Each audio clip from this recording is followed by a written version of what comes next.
My name is Aksik, aka Annika. Welcome to my channel.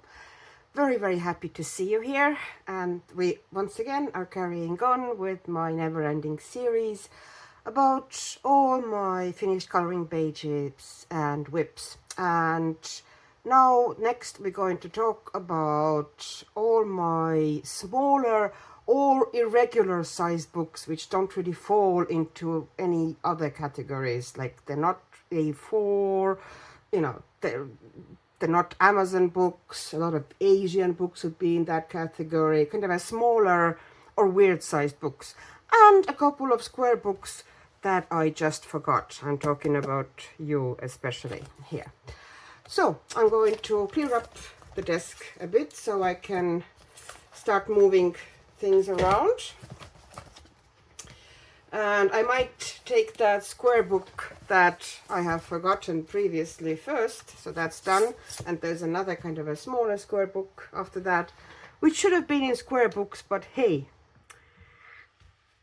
life's like this.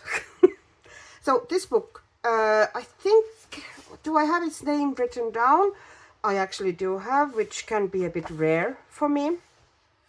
And it's called coloring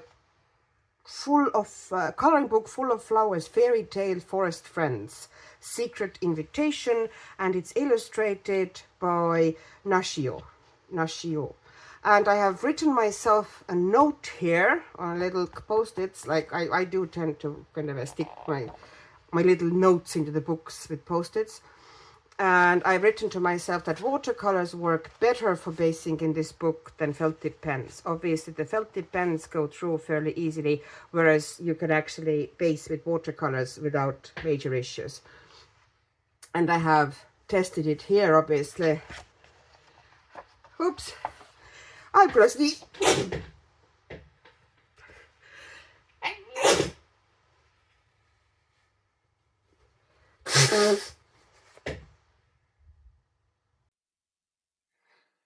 I apologize, I had to cut off for a moment. It's springtime and all my allergies and my rhinitis are acting up, so I do sneeze a lot. You will have those moments in my videos now for a while. So this is just kind of a testing how the watercolor lays down in this book. You know, there's no kind of a big work done here, just kind of a test, you know, how certain materials feel. Like I've clearly tested pencils on the post box and watercolors on the mouse. And as you can see from the other side, nothing has gone through. So if you ever kind of are looking or kind of wondering if you want to buy that book, you know, if you want to work with watercolors, it certainly is possible. I wouldn't now go with kind of a heavy layering, you know, or wet on wet work, but it's totally workable if you just, you know, put one layer of watercolor down, let it dry, put another layer, or if you just base with watercolor and then go pencils on top. The book is absolutely adorable. Sorry, need to have a drink. Book is absolutely adorable. It's basically all the animals in the forest preparing for this party. They have the invitation and they're inviting other animals and they're decorating and getting everything ready. It's a really beautiful book with just gorgeous artwork. It's cute, but it's not overly cute. Sometimes they can be too cute for me. But this one just, you know, kind of walks on that border of being too naff. And I really enjoy it. You know, everything is super cute. So I've done only one full page here, and it's this one. It's the animals playing cards. It kind of reminded me of that painting dogs playing cards, poker. I'm sure you've seen this painting. You know what I'm talking about. And I'm pretty sure I did a lot of basing here with watercolors, kind of a thin layer of watercolors and water-based markers, but I worked over pretty heavily with pencils. You can see that night sky to get it like this deep. This is Prismacolor pencil, you know, there's nothing, pretty sure it's Prismacolor pencil, you know, it's waxy, it's deep, it's dark. I kind of suspect it was Prismacolor. And then, everything else is worked over with watercolors, with pencils as well, with watercolor. And I can see some water-based markers here as well, in those flowers and in that border, definitely water-based markers based. And then there's some gel pens, of course. It's a good page, and it's a book that I want to go back to soon, because it's so cute and very enjoyable to color. And another one, which is kind of, borderline, I should have talked about it in my kind of a standard square book video, is this one. It's called Ruby's Sweet Dream by Inko Kotoriyama, whose style as an artist I really, really like. I don't have a ready page in this page. In this book, I've only done some kind of a paper tests, and I think I was a little unhappy because I've written here pretty much in the beginning, no water.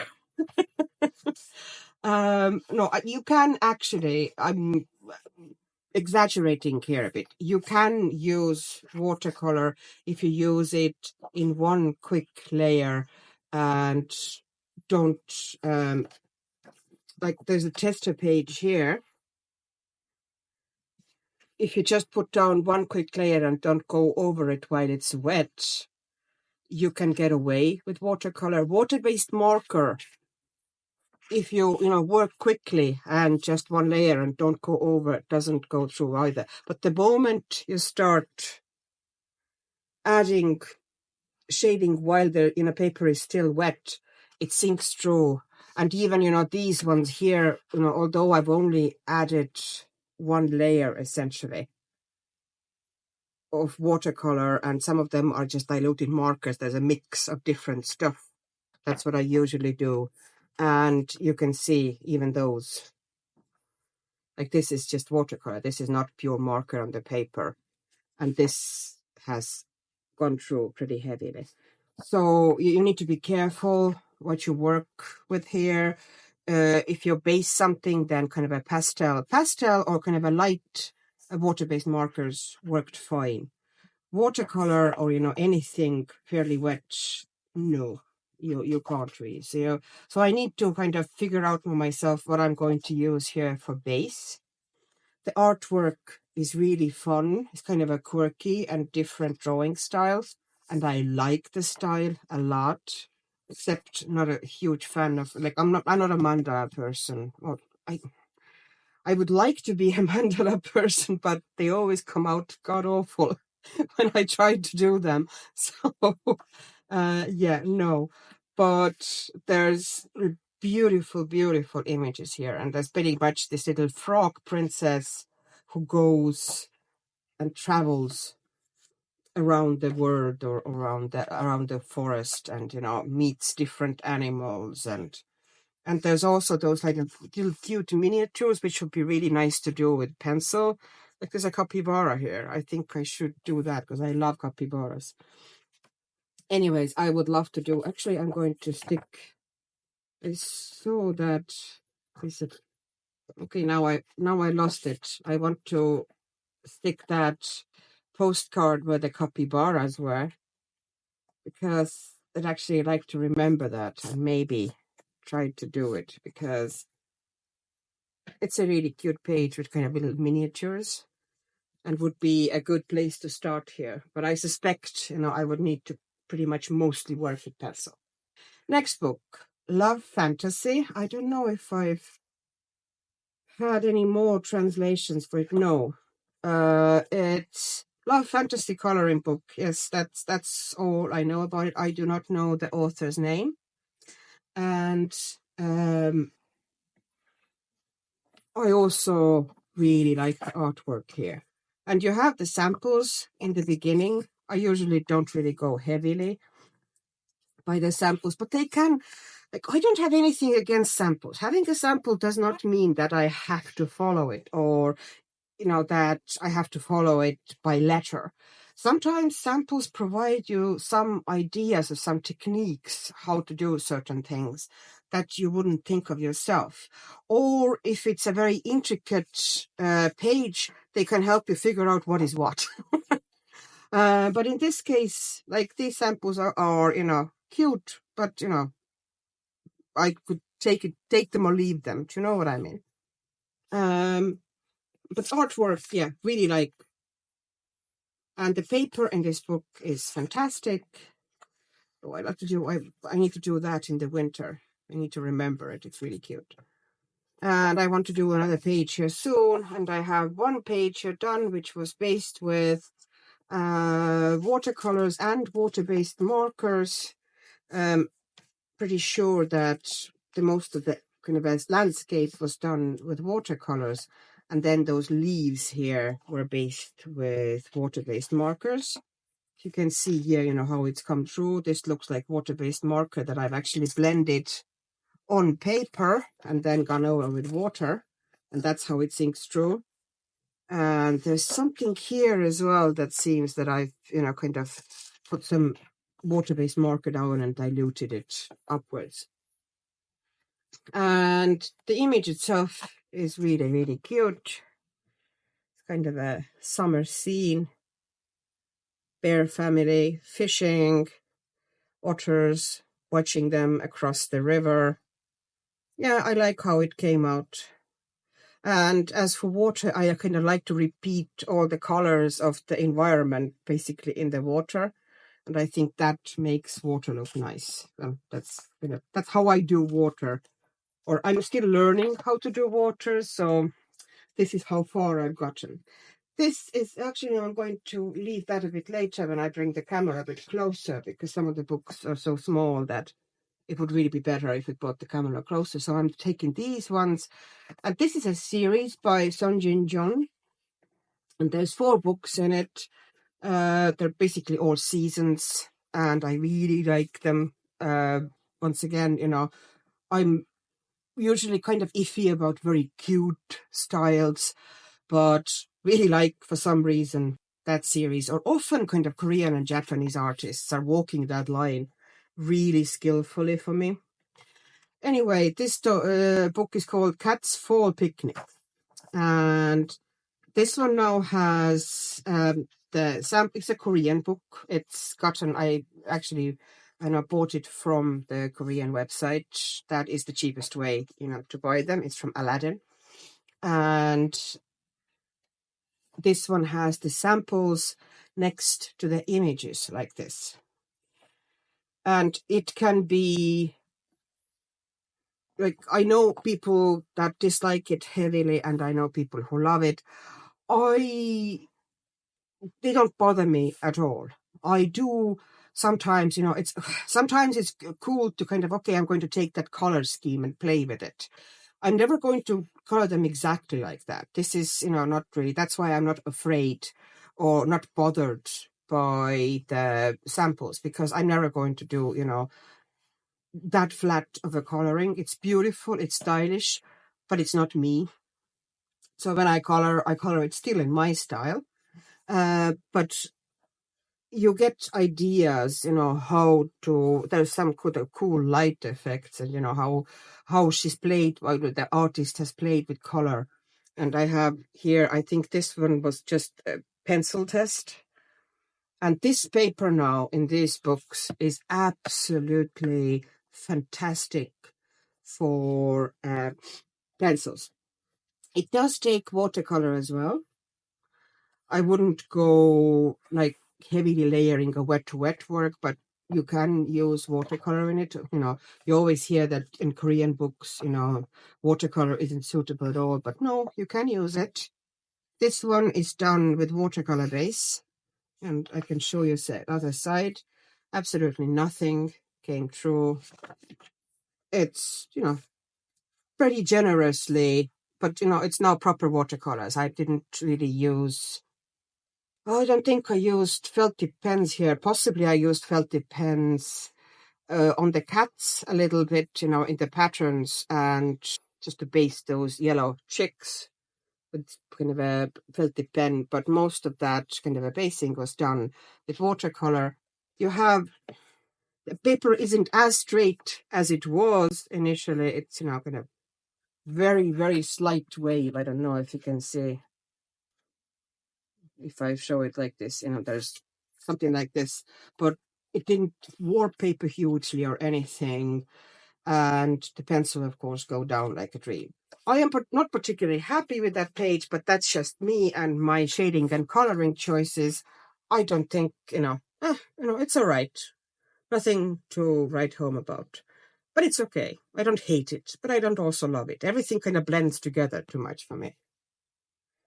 And in this book, I don't think there's any other ones, but I have loads of kind of, I want to do this, I want to do that moments in this book. There's so many pretty pages. I just thrown random color down.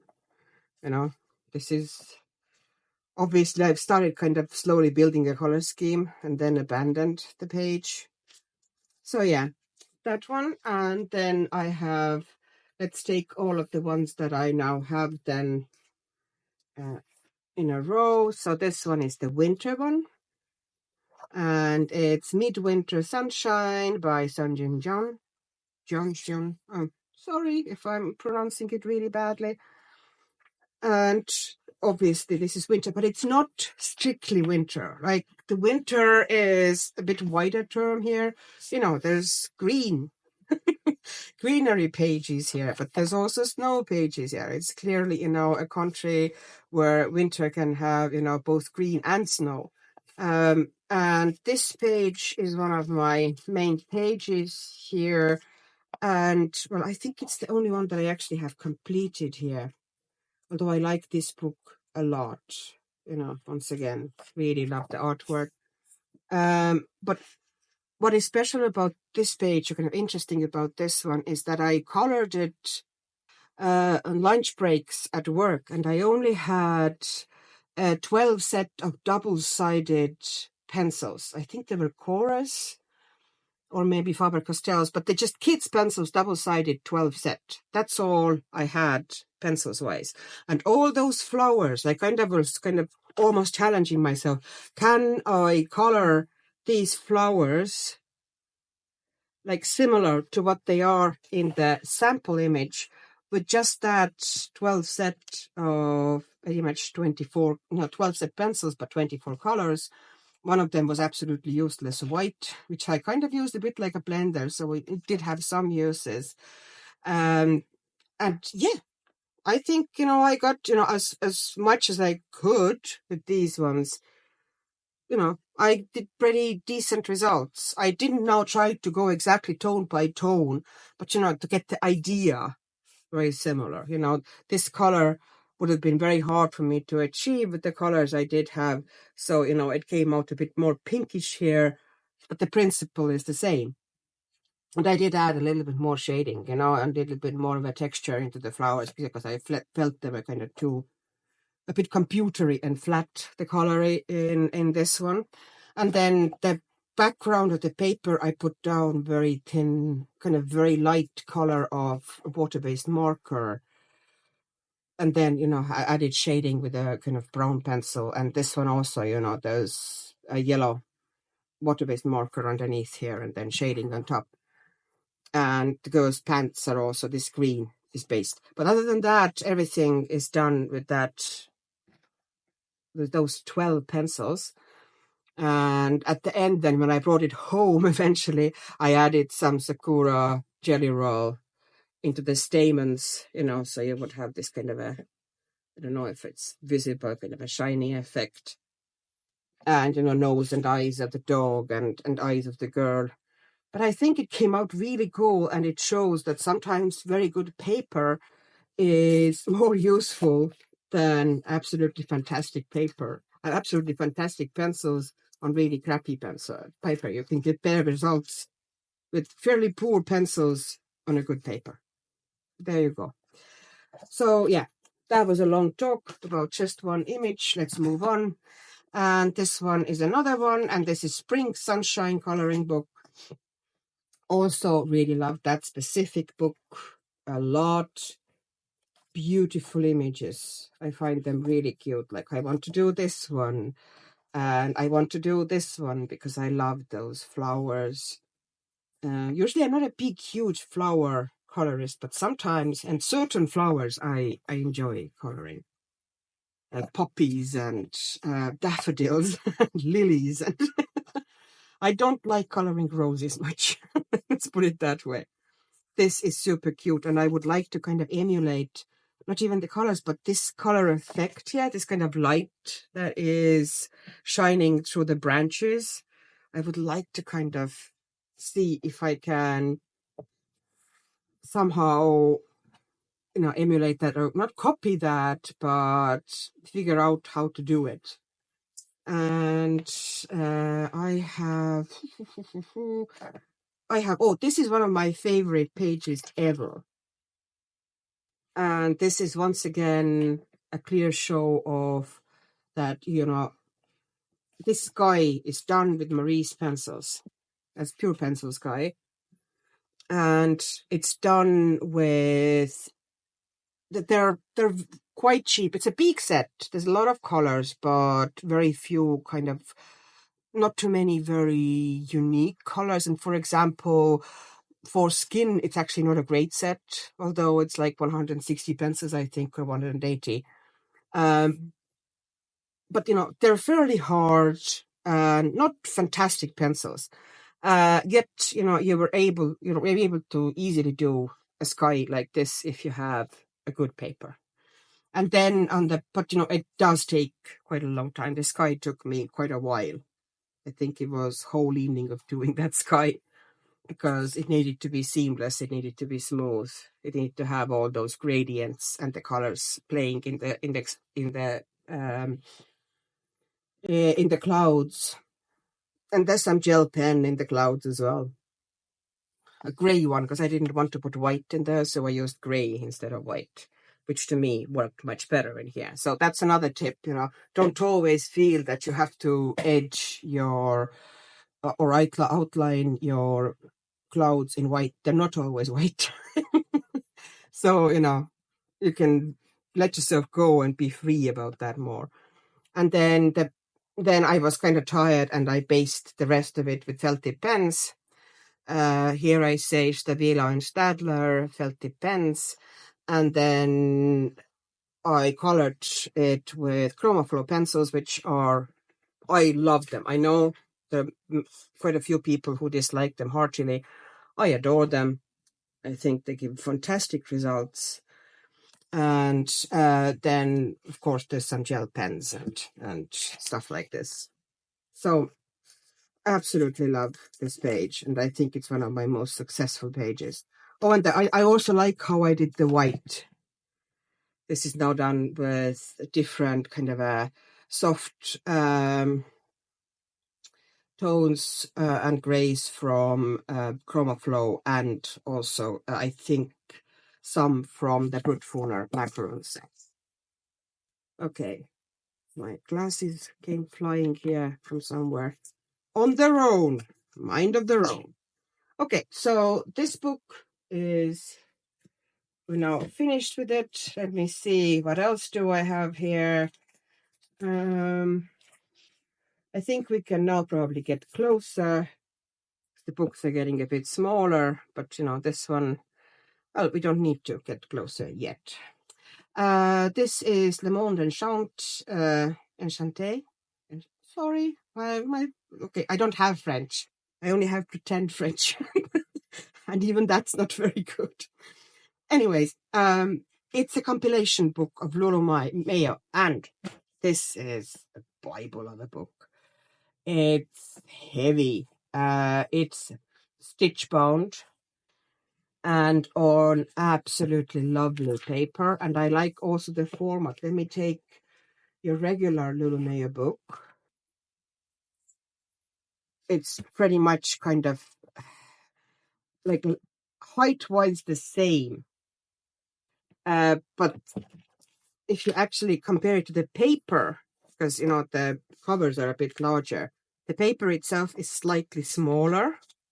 So, the Lulu Mayo regular books are even slightly bigger page-wise than this book. Not much, but they are slightly bigger.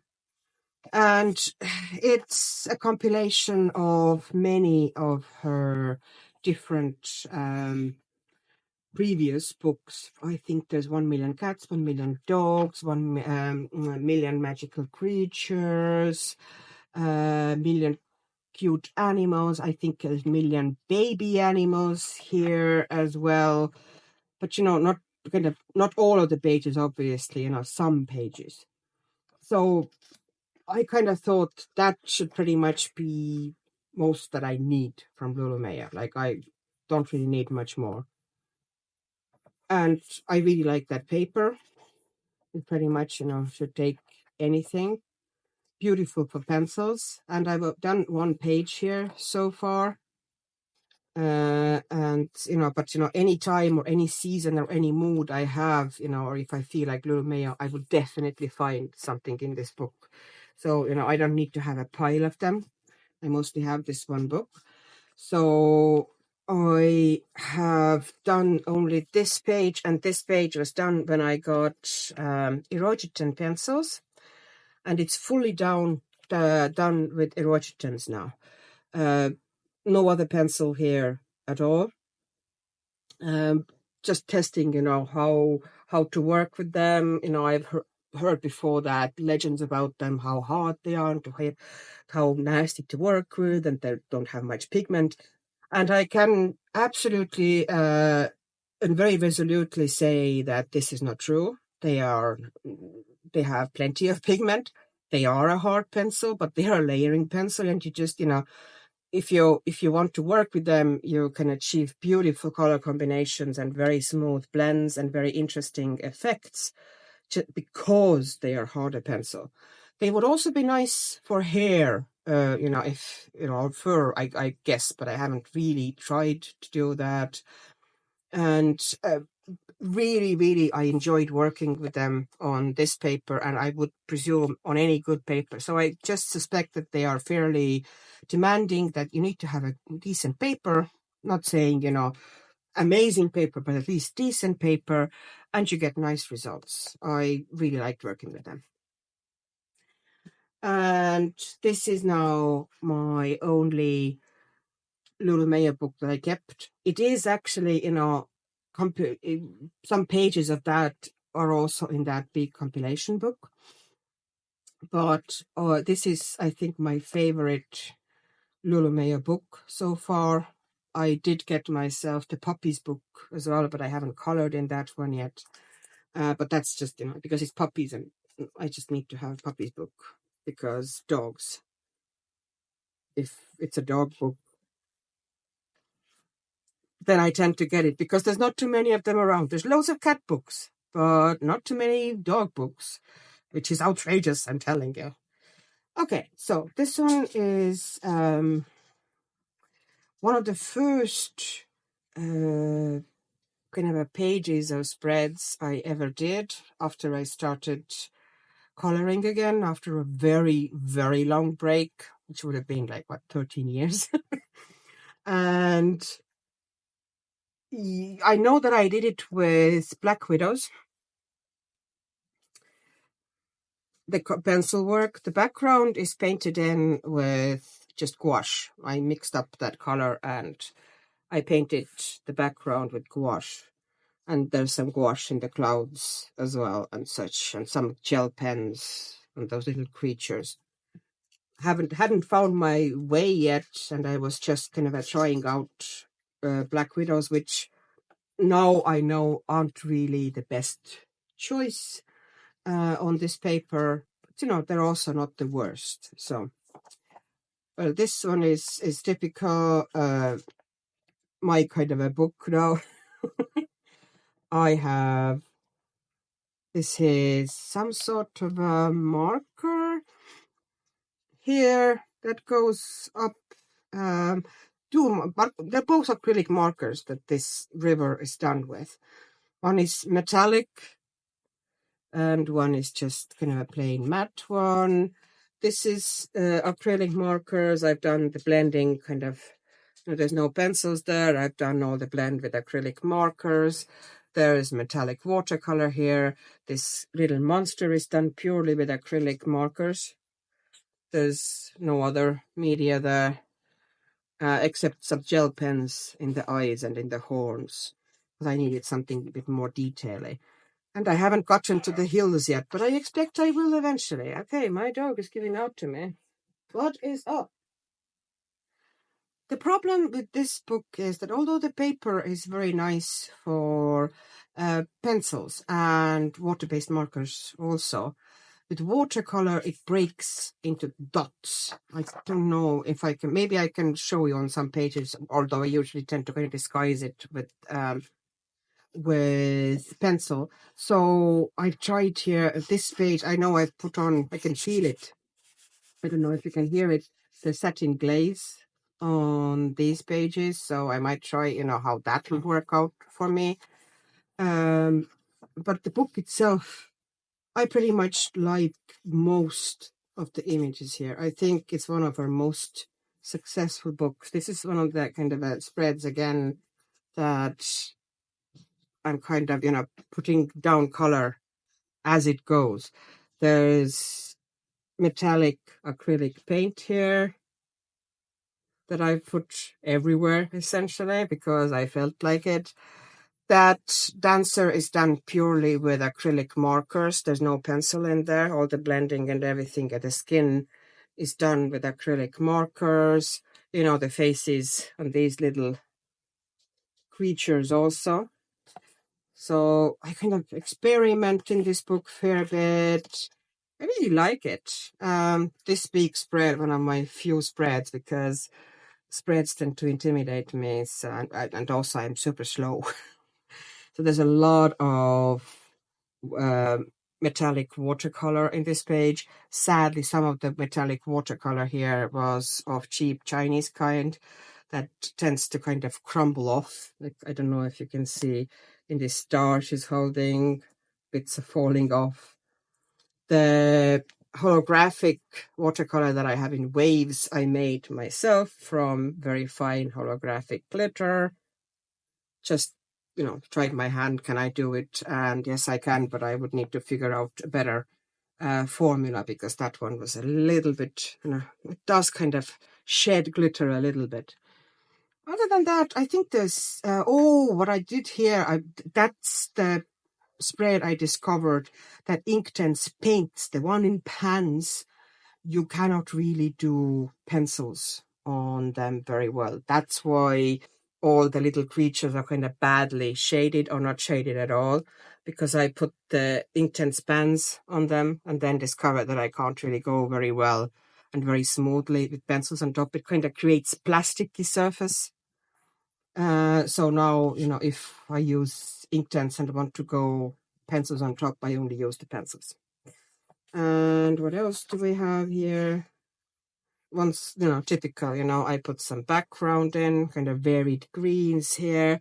I put in some sparkly bits because I had sparkly paints and I just wanted to put some somewhere. These are acrylic paints. And it's just one layer. You can actually put down metallic water acrylic paint in one layer and not need second one at all. And it's opaque. So you can do that. This one is, here you can see I've used watercolor here, and here in the hills you can kind of see I kind of left it there because texture in the mountains is okay, but you can see how it breaks into those dots, and these dots will be everywhere if you put water down. But here I have several kind of, these things are done with acrylic markers. There's some watercolor. There's some gel pens. There's a little bit pencil here as well, but not too much, but some. Mostly all the kind of shading is done with kind of watercolors or water-based stuff, and then acrylic stuff as well. This is one of my first pages here, and this is now sample of cheap pencils just crumbling off. This page, I don't know if I can find a photo. If I can put it here. The sky was dark blue, and the pencil has just faded so badly that now it looks like it's kind of middling or lightish blue almost. It's lost all its kind of a depth and vibrancy. I'm pretty sure they were either Obos or Nioni pencils. And I think some of it is just, I either crumbled off or just faded. But yeah, pretty sad because it was a really pretty page at first, one of the first ones I did, and one of the, actually I consider it a successful page. The light effects came out pretty cool. And now they pretty much all disappeared because the contrast is not there anymore, which is kind of sad.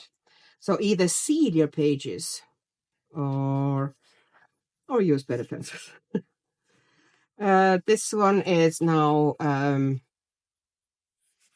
this one is based with Daniel Smith watercolor ground, and I was testing how I can go on top of it with watercolor, and you can see there's no dots, and I can blend on it perfectly. So I will eventually do this one with watercolors. Well, some of it is down. I should have actually gone in with a big blue wash, but I wanted to just test before I went in with big blue wash. And what else is here? There should be more.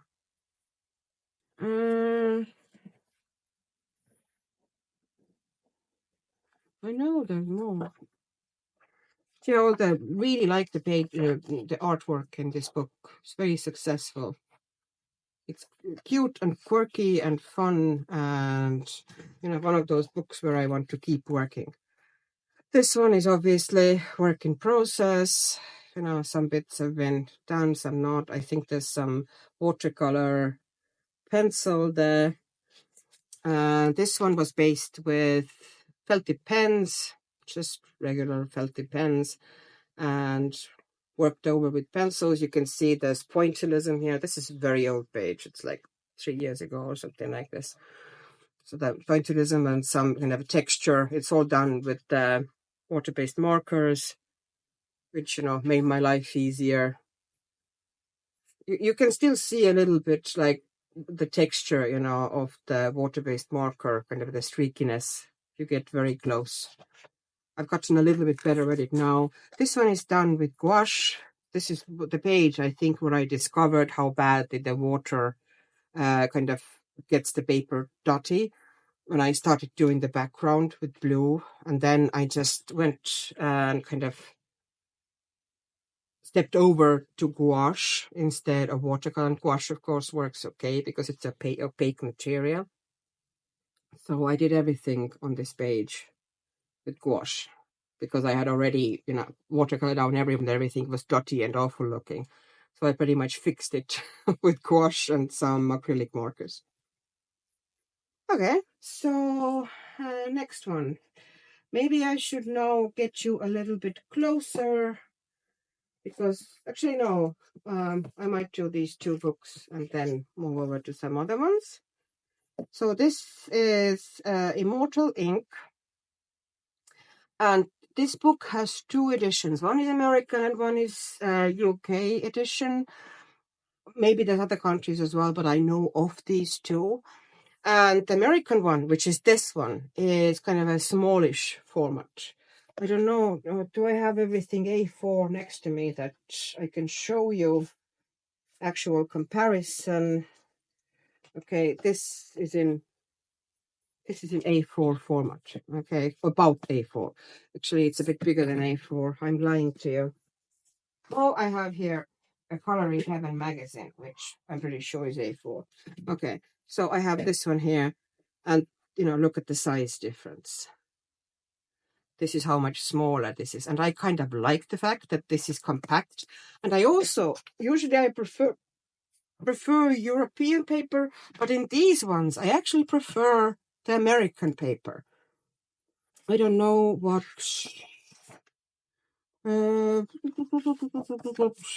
Is there anything here about where it was?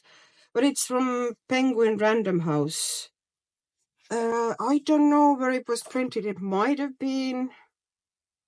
No, it doesn't really tell me where it's printed. It's Plume and Penguin Random House. That's about it. I can't find out, but I like the paper in here. Yes, with water-based materials, it will go through like this. But you can get lovely blends on this paper. You can see here, like beautiful blends. And this is done with water-based markers, just dissolving them on the paper with water brush. So it doesn't really move like it moves in some books, but you can move it somewhat and, you know, get really beautiful, soft, gorgeous blends. So I really like that paper. Don't get me wrong, it will go through, but the effects you get, but it's essentially one-sided, so it doesn't really bother me. It's fairly thick, white, smooth paper.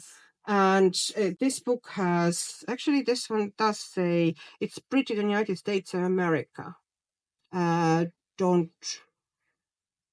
really know, you know, exactly where, but highly kind of a if you want to kind of work with water-based markers, this paper is fantastic. Like it much better than, you know, the books in that series. The UK versions, I do not find them as good with water-based markers. That's just me. It's a bit thicker, this paper as well.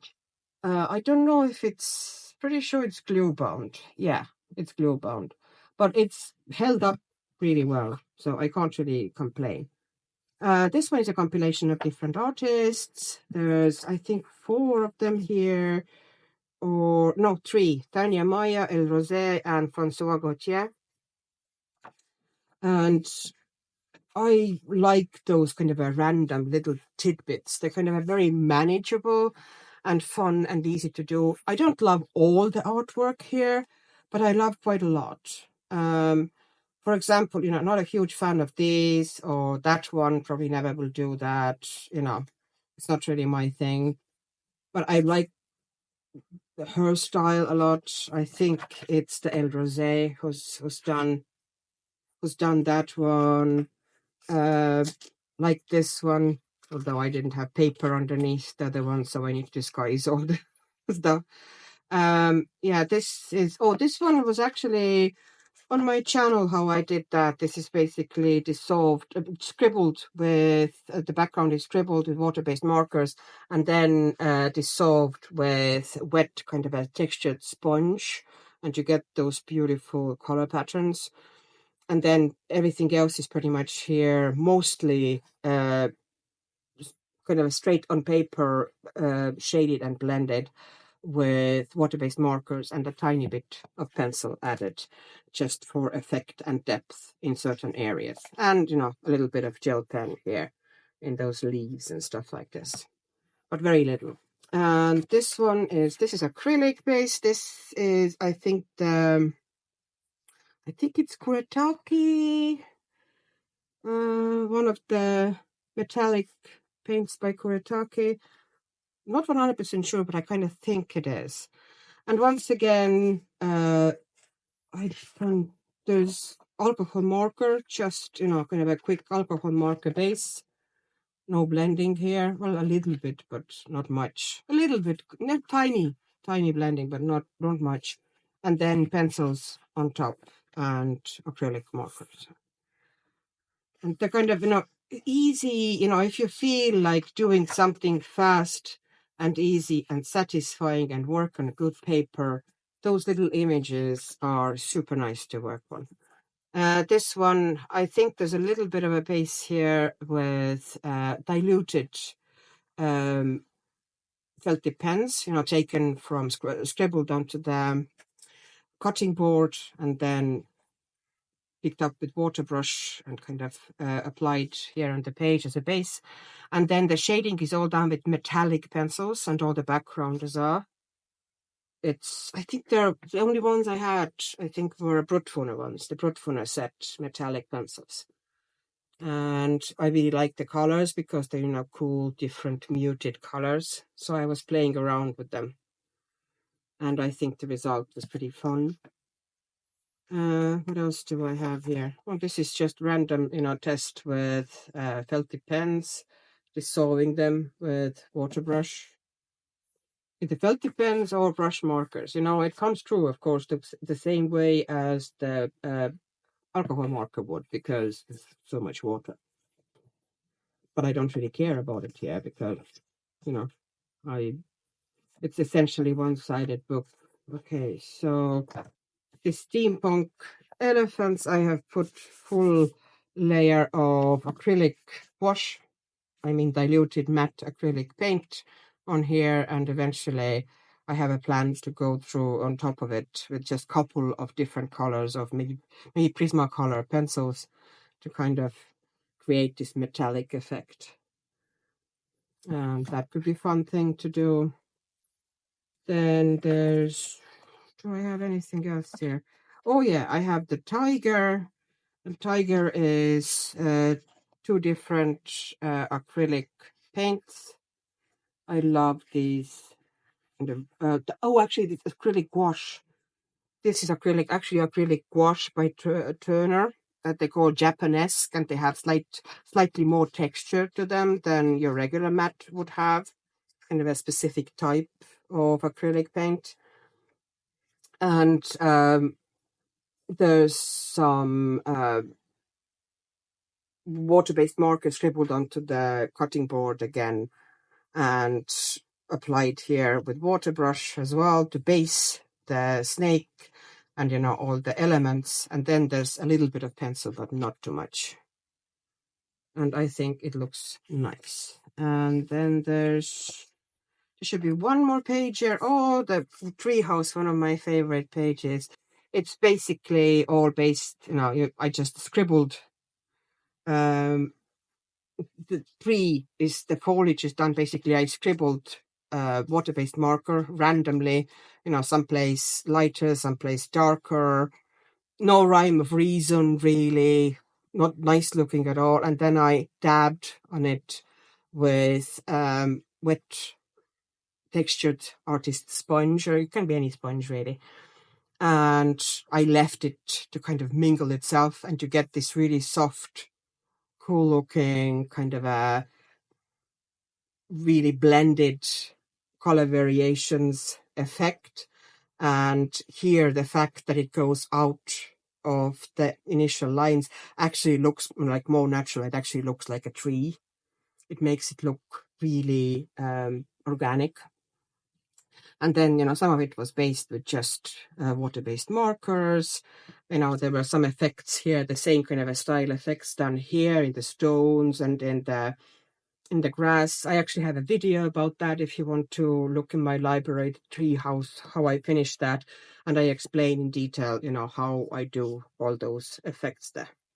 And one of my favorites, yeah, in this book, I think it just came out so nice and organic, and, you know, ink and wash styled exactly the way I want it.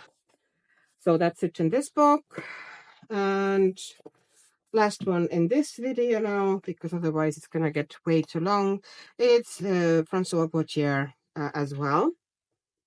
And this one is called Dimensions. And the same story, I got the American version of this book, which is a smaller, a compact book that I really enjoy. And I know that a lot of you enjoy a bigger book, but especially if the images are kind of like bigger elements, I just like to work in smaller format better.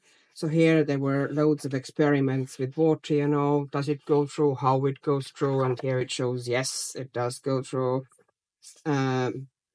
You know, like I kind of learned here on those front pages how to work paper, how to work water-based materials in this book, and I kind of figured it out here. And yeah, it's in a way very easy, and in a way it's difficult to color this book. Sometimes it clicks, sometimes it doesn't. Technically, it's supposed to be that you just put color in and the shading is already there and just leave it. I can never leave it, you know, I want to put more of my own shading down. So I don't know if it's the most successful book for me. You know, in idea it is, but in practice maybe not. I did this one it was quite a long time ago, about when it came out about 3 years ago or something. I'm not particularly happy, how it came out, but I guess, it's all right. And then I did this one this year, and it also, like, it's okay. There's a lot of alcohol marker here, some water-based marker, and then some acrylic. Actually, no, not much acrylics. There's some gel pens and a little bit of a kind of some dark pencils to just, take the shadows a bit further. It's supposed to be this old temple, but obviously it's still a functioning temple there, since there's fires burning, and you can see the base was just that. It was just kind of a color stains, color areas. And then I worked the rest on top of it. And I deliberately, put some warmer browns in the front and cooler browns at the back, which brings those warmer, the kind of forefront forward. Okay, and yeah, I will try to work here more, but I am not 100% sure. I've just, played with pencils here, can I do a gem? But I'm not 100% sure if it's my book. There are cool images here, but I never seem to get nice pages. There are books like this. There's lovely images, you admire them, but whenever you work in them, the pages do not come out nice, or do not come out the way you imagined they would come out. So it's very individual. Okay, that's it for this video. Thank you very much for watching. If you like my videos, please like, subscribe, comment, share if you are willing to do so. It would really help my channel to grow and develop, and for me to kind of create more videos for you. Have a lovely evening or morning or afternoon, whatever the time is in your corner of the world. Have a wonderful creative time, and bye-bye.